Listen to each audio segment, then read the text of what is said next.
Hello students. तो chemical bonding unit series में आपका स्वागत है। तो आज हम इस वीडियो के अंदर करेंगे बॉन्ड पैरामीटर्स। बॉन्ड पैरामीटर्स क्या होते हैं? जो भी ऐसे पैरामीटर्स जो कि बॉन्ड को मेजर करने के लिए अंदर, यानी कि जो भी बॉन्ड से रिलेटेड जो भी बातें होती है उनसे रिलेटेड कुछ बातें, कुछ ज्ञान देने के लिए, बॉन्ड को मेजर करने के लिए, बॉन्ड की स्ट्रेंथ को मेजर करने के लिए जो पैरामीटर्स का यूज किया जाता है उसको बॉन्ड पैरामीटर्स बोलते हैं। ठीक है, तो सबसे पहले हम देख लेते हैं कि बॉन्ड लेंथ क्या होती है। हम यही देख लेते हैं कि हमारी जो बॉन्ड लेंथ है वो होती क्या है। The equal distance between the nuclei of two bonded atom in a molecule is called bond length. मान लिया मेरे पास एक डायग्रामेटिकली मैं समझा देता हूं। मान लिया मेरे पास क्या है, एक कोई भी एक एटम है, ये दूसरा एटम है और ये आपस में बॉन्ड बना रखा है, इन्होंने बॉन्डेड एटम है। ये इसका न्यूक्लियस होगा, ठीक है, ये इसके पास अपना न्यूक्लियस होगा। इन दोनों के बीच की डिस्टेंस, इसी को क्या बोला जाता है भाई? बॉन्ड लेंथ बोलते हैं।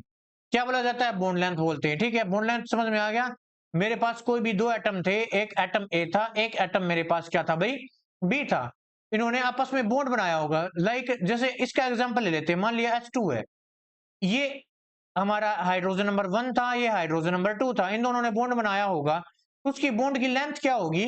तो एक हाइड्रोजन का न्यूक्लियाई और दूसरे हाइड्रोजन की न्यूक्लियाई के बीच की डिस्टेंस, इक्वल डिस्टेंस को ही क्या कहा जाता है? बॉन्ड लेंथ बोला जाता है।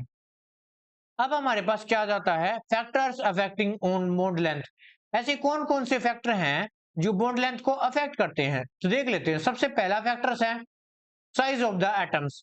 एटम का साइज, ये तो ओबियस सी बात है। मान लिया मेरे पास ये एटम है, मेरे पास एक ही एटम है, ठीक है, ये मेरे पास दूसरा एटम है। जब ये आपस में कंबाइन करेंगे, मान लिया इधर कंबाइन कर रहे हैं, देखो भाई इन दोनों की बॉन्ड की डिस्टेंस कितनी छोटी है। और ऑन द अदर हैंड, मान लिया मेरे पास ये कोई भी एटम है और ये कोई भी एटम है, इन जब ये आपस में कंबाइन करेंगे, इन दोनों की बॉन्ड लेंथ देखो कितनी बड़ी है। तो किस पर डिपेंड करता है? Size of atom. अगर हमारा एटम का साइज बड़ा है, लार्ज साइज का एटम है, तो उसकी बॉन्ड लेंथ भी बड़ी होगी। और अगर हमारा एटम का साइज छोटा है तो उसकी जो बॉन्ड लेंथ है उसकी वो भी छोटी होगी। ठीक है, तो ये था पहला पॉइंट। अब फॉर एग्जाम्पल अगर हम एच एक्स बॉन्ड देखे, यहाँ पे एक्स क्या है? यहाँ पे एक्स हेलोजन। हेलोजन मतलब like chlorine, chlorine, bromine, iodine. ठीक है, अब हमें पता है जब हम ऊपर से नीचे चलते हैं डाउन द ग्रुप, तो साइज क्या हो जाता है? इंक्रीज हो जाता है। जैसे ग्रुप नंबर 17 के अंदर चलेंगे, chlorine, chlorine, bromine, iodine. Chlorine का साइज छोटा होगा, उससे बड़ा साइज किसका होगा? क्लोरीन का होगा। उससे बड़ा साइज किसका होगा? ब्रोमीन का। उससे बड़ा साइज किसका होगा? आयोडीन का होगा।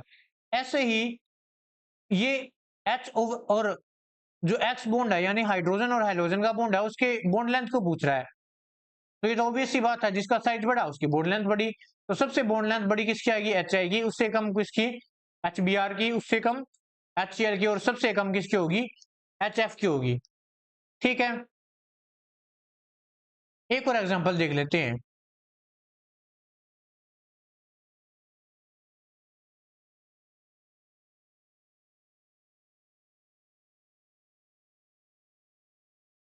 मान लिया मेरे पास ये है carbon, silicon, germanium, tin, lead, यहीं तक ले लेते हैं। अब इसको कार्बन के साथ बॉन्ड बनाना था, इसको भी सिलिकॉन के साथ, इसको जर्मेनियम के साथ। तो सबसे ज्यादा बॉन्ड लेंथ किसकी होगी? जर्मेनियम की होगी। क्यों? क्योंकि डाउन द ग्रुप साइज क्या होता जाता है? बताओ, साइज क्या होता जाता है? इंक्रीज होता जाता है। इसलिए समझ में आ गया साइज ऑफ एटम कैसे अफेक्ट करता है बॉन्ड लेंथ को। ये तो आसान ही था। चलिए आगे बढ़ते हैं। नेक्स्ट हमारे पास बॉन्ड मल्टीप्लिसिटी। बॉन्ड मल्टीप्लिसिटी कैसे होती है? मान लिया मेरे पास एक स्पीसीज है ए, ये दूसरे के साथ बॉन्ड बना रहा है, इन्होंने एक बॉन्ड बनाया। मान लिया एक और स्पीसीज है बी, इन्होंने बॉन्ड बनाया और अब की बार दो बॉन्ड बनाए। मान लिया एक स्पीसीज है सी, दूसरी स्पीसीज में प्लस सी, इन्होंने तीन बॉन्ड बनाए। तो इनके अंदर से सबसे ज्यादा बॉन्ड किसके अंदर है? इसके अंदर है, सी के अंदर। यानी बॉन्ड मल्टीप्लिसिटी इसकी सबसे ज्यादा है, इसकी कम है, उससे सबसे कम इसकी। ठीक है, तो ये कह रहा है जो बॉन्ड लेंथ है, हमारी जो बॉन्ड लेंथ है वो डिक्रीज होती जाती है जब हमारी बॉन्ड की जो मल्टीप्लिसिटी है वो इंक्रीज होती जाती है। ठीक है, जैसे कि ऑर्गेनिक केमिस्ट्री के अंदर हम पढ़ते हैं एल्किन, एल्किन, एल्काइन, है ना। तो कार्बन कार्बन के बीच में जो बॉन्ड होता है वो सबसे लंबा होता है, एक वन बॉन्ड।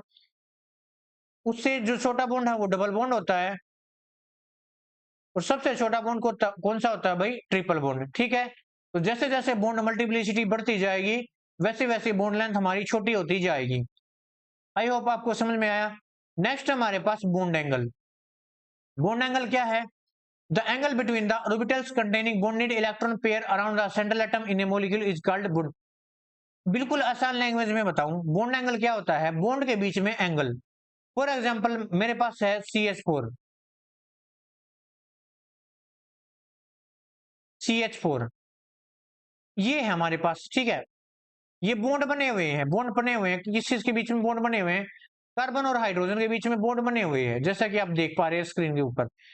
इनके बीच का बॉन्ड, इनके बीच का बॉन्ड, इनको क्या बोलते हैं? Bond angle. मान लिया ये 90 डिग्री सेल्सियस का होता है, 90 डिग्री होता है, ठीक है, सेल्सियस नहीं 90 डिग्री होता है। ठीक है, उसके बाद जैसे नाइट्रोजन है, NH3, अमोनिया, इनके बीच का बॉन्ड कितने का होता है? 107 का होता है। ठीक है, ये हो गया। और एक और बात है, जो हमारे पास लोन पेयर के अंदर जो रिपल्सन होता है ना, वो बहुत ज्यादा होता है किसके कंपैरिजन में? लोन पेयर बॉन्ड पेयर की कंपैरिजन में। और उससे भी कम रिपल्सन किस किस के बीच में होता है? बॉन्ड पेयर में। ठीक है, ये हमारे पास रिपल्सन का ऑर्डर था, ये आपको याद रखना है अच्छे से। अब फॉर एग्जांपल जैसे ये बॉन्ड है, हाइड्रोजन के बॉन्ड है, ये नीचे की तरफ क्यों झुक गए? ये नीचे की तरफ क्यों झुक गए? क्योंकि यहाँ पर हमारे पास लोन पेयर था, इन दोनों के बीच में रिपल्सन हो गया होगा, इसलिए थोड़ी सी नीचे की तरफ झुक गई है। तो ये आपको ट्रेंड याद रखना है, ये रिपल्सन का ट्रेंड है। आई होप आपको अच्छे से समझ में आया होगा। चलिए आगे बढ़ते हैं। नेक्स्ट है हमारे पास बॉन्ड एनर्जी। बॉन्ड एनर्जी देख लेते हैं भाई। It is the amount of energy required to break one mole of bond of a particular type of between two atoms. मान लिया मेरे पास कोई भी एटम्स ए है, ये एटम्स मेरे पास बी है, इनके बीच में बॉन्ड बना हुआ है। इस बॉन्ड को तोड़ने के लिए, इस बॉन्ड को तोड़ने के लिए जो एनर्जी की जरूरत पड़ी उसको हम बॉन्ड एनर्जी बोलते हैं।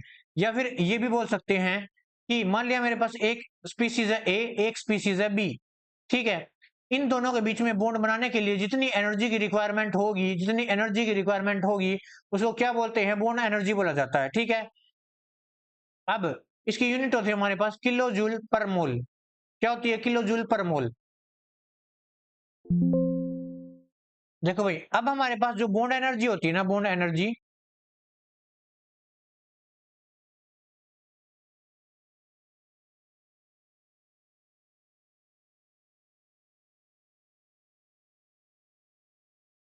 वो इनवर्सली प्रोपोर्शनल होती है किसके? Size of the atom.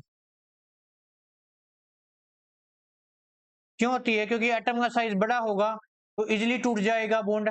अगर इजिली टूट जाएगा तो कम एनर्जी देनी पड़ेगी, है ना? तो जो बॉन्ड एनर्जी है वो कम होगी अगर हमारे पास लार्ज साइज का एटम होगा। दूसरी ओर जो बॉन्ड एनर्जी है वो इनवर्सली प्रोपोर्शनल होती है किसके? Number of lone pair of electron. Number of lone pair of electron. ठीक है, अगर किसी भी कंपाउंड के अंदर लोन पेयर ज्यादा है तो उसकी बॉन्ड एनर्जी कम होगी, और जो बॉन्ड एनर्जी है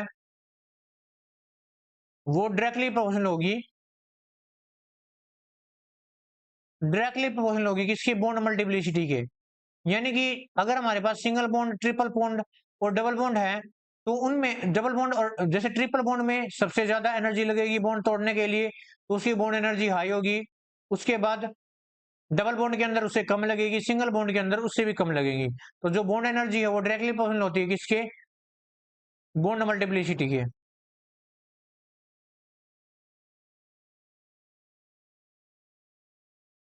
ठीक है, तो आज की इस छोटी सी वीडियो के अंदर आज हमने इतना ही किया बॉन्ड पैरामीटर्स के बारे में। बाकी नेक्स्ट वीडियो के अंदर नेक्स्ट टॉपिक के साथ मिलेंगे, तब तक के लिए थैंक यू।